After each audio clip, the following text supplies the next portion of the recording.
Gravity is the theory of dynamical space-time. The universe is the history of space-time. Any solution to the history of space-time contains a description of the beginning. If there's a boundary, what happens at the boundary, and the end. And here, we don't even know what the rules are. Physics has always been able, luckily, to avoid the question of what fixes the initial conditions. No longer, I believe. So we have a wonderful theory of elementary particles, but the most exciting, enormously exciting questions remain to be answered. We have fantastic experiments and fantastic speculations. And I promise to address briefly this question, even though I'm running way over. Can we keep going in this game? And what I really mean is, can we construct a final theory? Would that be the end of physics? Is there a final theory? Are we smart enough to do that? And will we have the will to proceed? So I want to say a bit about a final theory. And I'd like to give a geometrical view on this question. So there is a model of fundamental knowledge, which I call the onion model, which is that, knowledge is like an onion. You peel away these layers and you finally arrive at the truth at the center of the onion. Well, I don't like this model. It brings tears to my eyes, and it doesn't explain anything. So I like a model, rather, that turns this inside out. Knowledge, we're embedded in a sea of ignorance. That's the black stuff. And we are pushing out a bubble of knowledge into this sea of ignorance. So it's the onion, the inverted onion. But this model explains something. So knowledge is increasing like the volume of this bubble in this vast sea of ignorance, and therefore knowledge increases like the volume of the bubble. Now, what about ignorance? Well, ignorance is only visible at the boundary of the bubble of knowledge. The ignorance out here, we don't know about. So it's, to quote my least favorite defense secretary, this is unknowable unknowns. The knowable unknowns are at the boundary. So the ignorance increases like the area of the surface of the bubble. That explains something we all experience sometime early in our life, that as we learn more and more, we also realize we are more and more ignorant. There's more and more that we don't know. We get used to that, actually, but it's true. The more you know, the more you don't realize you know what you don't know. But you still feel wiser, and that's, of course, because the volume increases faster than the surface. So this is a good model, mathematical model, that explains a phenomena we've all felt, right? We get wiser because our knowledge increases faster than the ignorance that also increases. So now let's apply it to the question of the final theory. So in geometric terms, can we construct a final theory is equivalent to asking, is there a finite amount of ignorance? Final theory, we'd know everything, no ignorance left. I don't know the answer to that. I'm agnostic. There's an historical example which is similar. It's the exploration of the Earth. And this is a map a Eurocentric map made sometime in the Middle Ages. And this is the known universe, Europe and the Middle East. And this is the boundary, getting kind of fuzzy. And the unknown is out here. And a big scientific effort of the time was to explore the Earth.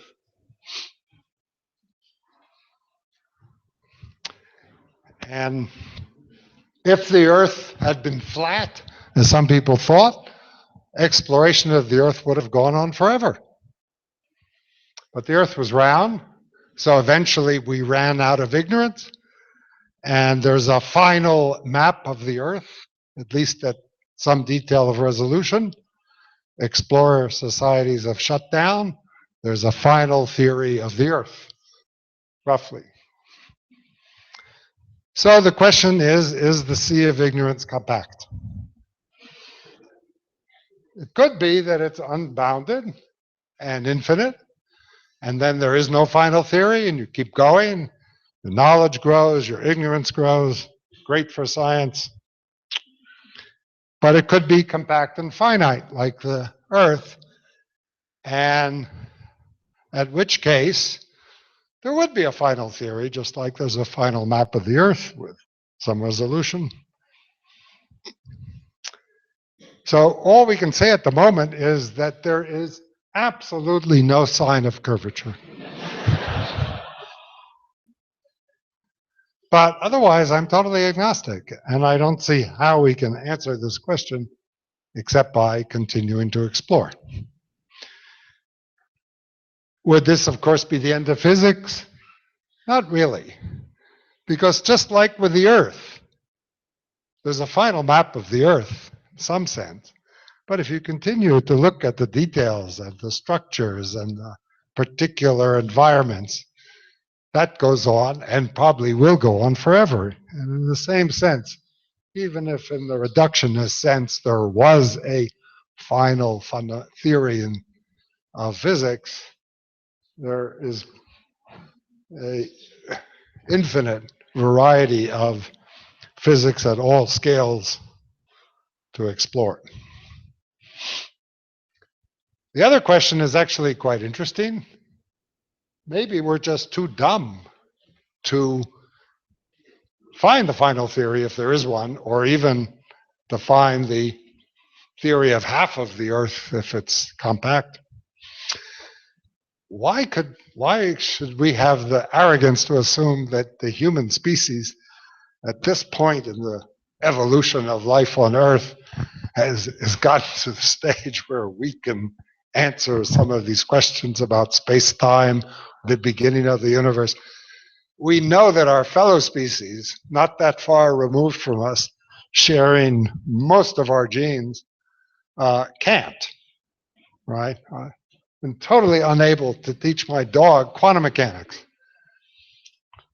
I understand, I grasp the fact that my dog cannot understand quantum mechanics. There's no way. Can I grasp something that we humans can't understand? Very hard. And if you just look at it this way, you get depressed because, obviously there are things we shouldn't be able to understand, just like the dog can't understand quantum mechanics. But here I'm also optimistic. We possess, which differentiates us from all the other species, a form of language with infinite capacity.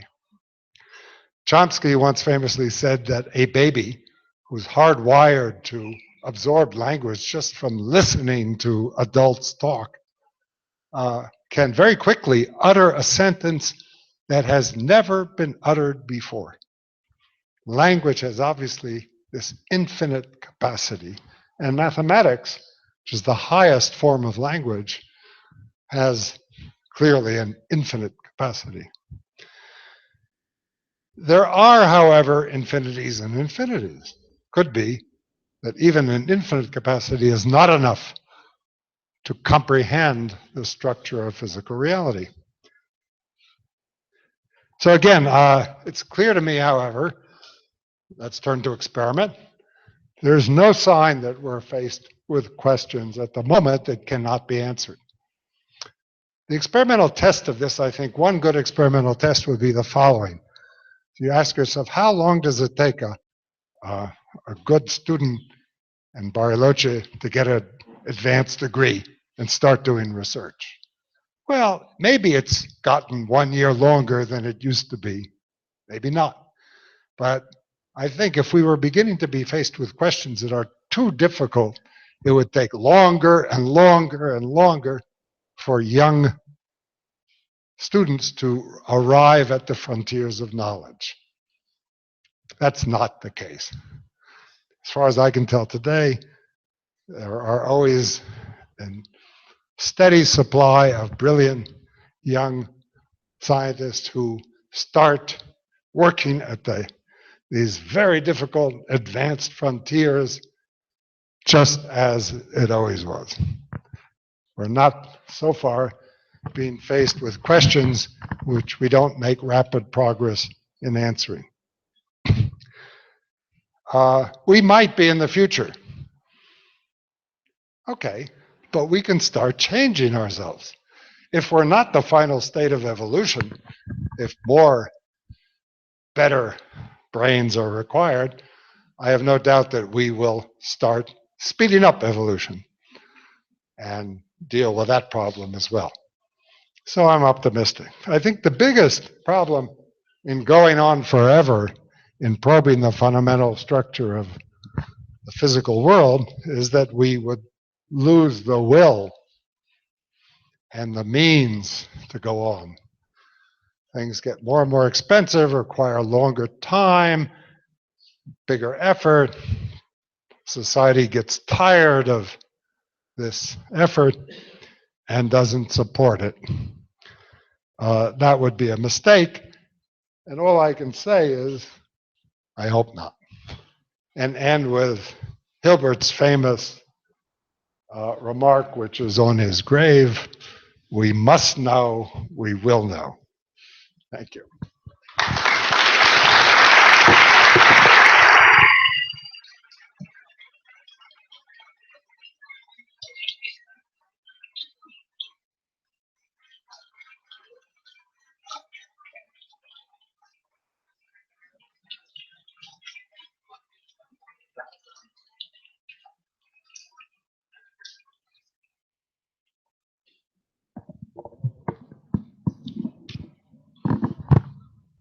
Bueno, tenemos tiempo para algunas preguntas. Pueden preguntar en inglés directamente o el que quiera hacer preguntas en español, yo puedo traducir.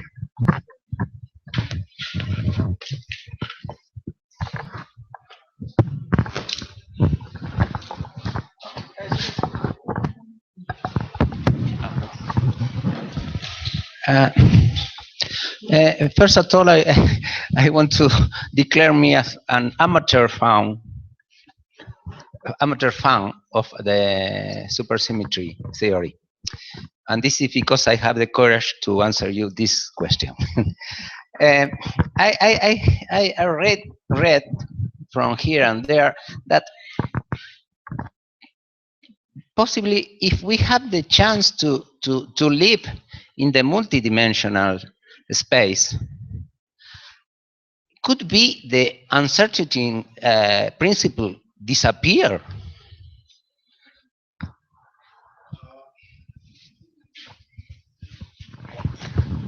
So the question was, if we lived in a multidimension, if there were more dimensions to space, would that illuminate quantum mechanics or the uncertainty principle disappear? So there is some confusion about extra dimensions of space, which could exist, so small that you don't see them. Certainly a possibility. And an idea that Hugh Everett used to make him feel more, or to explain quantum mechanics, as if whenever a measurement, so-called, is made, the universe splits into many universes. It's called the many worlds interpretation of quantum mechanics, which I regard as kind of metaphysics. Those worlds we don't communicate with. They have no causal connection with us. So I regard that as sort of a poetic way of framing quantum mechanics. It really has nothing to do with this larger structure of space that, as far as we know, could exist. We just have to look for it. If it did, those would be very physical dimensions, even if very small. One could excite particles in those dimensions, and we would see that in a series of particles of different masses. So it wouldn't be as metaphysical as these many world interpretation of quantum mechanics. ¿Otras preguntas?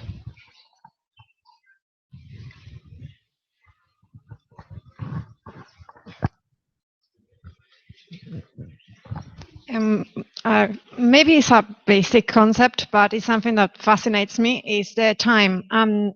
The time is our practical feeling of the time, how it passes. We feel it passes slow or quickly, and I was wondering what's the concept or what we know in physics about the time, and if it's anyway related to the practical feeling we have with it. Question?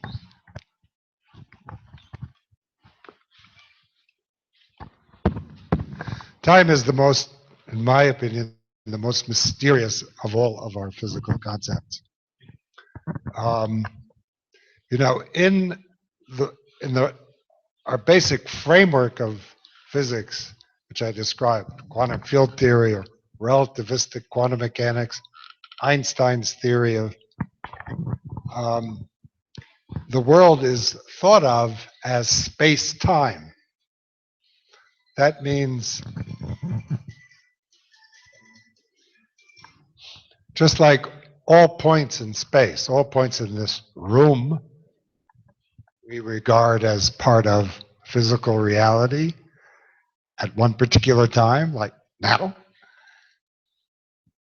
It's probably better to think of space and time as the physical reality. Einstein once wrote a letter to the widow of a dear friend of his who had died. And in an Einsteinian way, he tried to console her by explaining that the illusion of now is just an illusion. It's really space-time. Your particular world line is just a line in space-time. He tried to make her feel better because death doesn't mean that world line ends. It's just a point in space-time. However, this clearly conflicts with our own personal feeling that there is a now. We all know what that means, right? Now, I'm talking now. I started talking in the past, and I will finish sometime in the future. But in physics, there is no now. It never appears in the equations. There's no now. How do you define now? Neurophysiologists, neuroscientists who have tried to define now find that it's very fuzzy. When they measure the time between when your neurons activate your muscles and do something and your conscious perception of initiating that motion, they find a negative time difference. Your conscious perception of now usually occurs about 1/10 of a second after you actually start the process. So even our conscious, what we feel as now is fuzzy and doesn't necessarily correspond to the causal sequence of events. So I actually would like to, as an abstract theoretical physicist, think of space-time, and there is no now, it's an illusion, created by objects that, like us, how that's created, why it's important, is very interesting question. Not real, I certainly don't understand it, but it's very interesting to note that in physics, no place does now exist. There are phenomena, there are other phenomena, they're related, correlated. The job of the physicist is to explain the correlations between events. So it's very deep, and very complicated, and very confusing.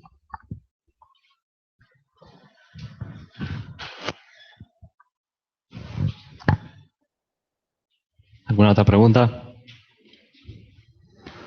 Bueno, igual, antes de terminar, les recuerdo que a las 4:30, bueno, como ya había hecho Gonzalo antes, el profesor Gross va a estar disponible para una reunión un poco más informal, sobre todo con los estudiantes, ¿no? La idea es que la gente joven pueda hacerle preguntas en un ambiente más relajado, digamos, sin miedo a preguntar lo que quieran sobre qué es hacer ciencia, cómo es la vida de un científico, etcétera. Así que, bueno, vamos a hacer después de agradecer un recreo de 15 minutos y a las 4:30, los que quieran, vamos a volver acá. Así que, bueno, muchas gracias.